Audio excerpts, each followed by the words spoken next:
Hi, my name is Tim Smith, and I'm an advisor with Canon's Film and Television Production Division, and this is our newest camera, the C300. It's our first step really into digital cinema with a super 35mm sensor and a 12 stops of latitude camera. Now this is a very unique design in terms of digital cinema cameras. It's designed for handheld configurations. It's also designed in two different mounts. This one you're looking at now is the EF mount to take any of our still camera lenses, of which there are many. We've shipped over 70,000 EF lenses over the course of the EF lifetime. I think there's over 62 different models still currently available for purchase. So there's a lot of glass you can hang on the front of these. But we'll also be coming out in late March to April in a PL version, so you can use all your conventional PL lenses as well. The chip itself is kind of a unique thing where we're using a 4K chip and doing some great things to process the image off the chip to give you incredible low light performances up to 20,000 ISO.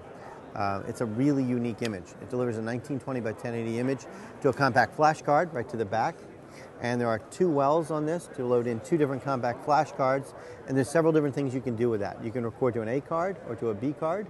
You can record to A and let it travel straight over to B, giving you an incredible amount of record time, and they're hot swappable. So if I'm recording onto the B, I can, without stopping my record, pull the A, load another one in, initialize, and be ready to go back to the A again.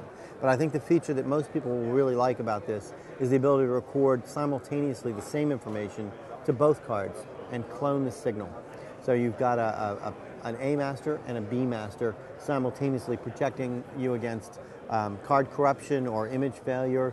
You've always got an immediate backup. So until the images get off to the DIT, and he's duplicated these on multiple drives, you always have that safe card that you can just kind of hang on to until after you're done.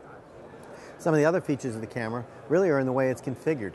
The camera itself can be stripped down to nothing more than a 3-pound camera with this viewfinder and still be usable, or the handle can be added to it for a handheld. These are all, by the way, included. The top handle can be reconfigured and off, and then the viewfinder itself is also can go into multiple positions anywhere that it seems to be. So you can really configure it to the way you want to hold it, to whatever the best balance is, to whatever the situation is that you're shooting in. So we'll go with that one for now. Viewfinder itself is rotatable up to 270 degrees and very flexible. So you can come this way, come this way, come this way. So you can set it up to wherever your eye needs to travel. You can set it so that you can be using the viewfinder in the back and the subject can be looking in front. You can use both at the same time. You can just lay it off to the side so that your focus pullers, your ACs, who else wants to see the information, can see it from the side. So it's really a nice, nicely designed piece. The XLR connections are up here in the viewfinder. So for full audio control and level control, you can come in here. But if you decide to strip this down and take the finder off, you still have a stereo mini jack microphone here, so you can still get audio into the camera if you want to scratch track or you just want to use the in-camera audio. On the back of the camera are all your connections.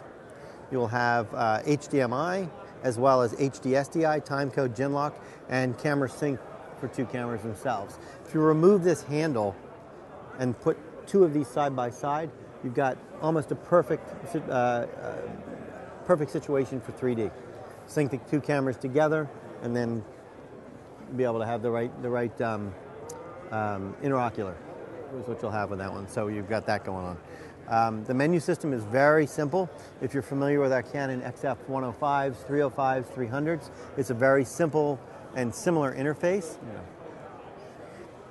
On the menu, which is brought up right back here, it's just a matter of scrolling through the menu. Now, there are lots of things in the menu system. Some of the stuff you'll use all the time, some of the stuff you only use some of the time. So what I can do is create a custom menu for the particular user, and then go into the menu systems and create one page with just the functionality that you would want to see most of the time. If you're not shooting audio, then you don't need the audio menus. If your audio is off camera. If you're not doing custom presets in terms of looks, you're shooting everything in log, which I'll touch on in a second, you can leave those off. So you don't have to constantly scroll through page after page of information to make changes, create your own custom menu. Now, I just mentioned Canon Log, or what we're calling Canon Log. It's the first time we've done a log camera.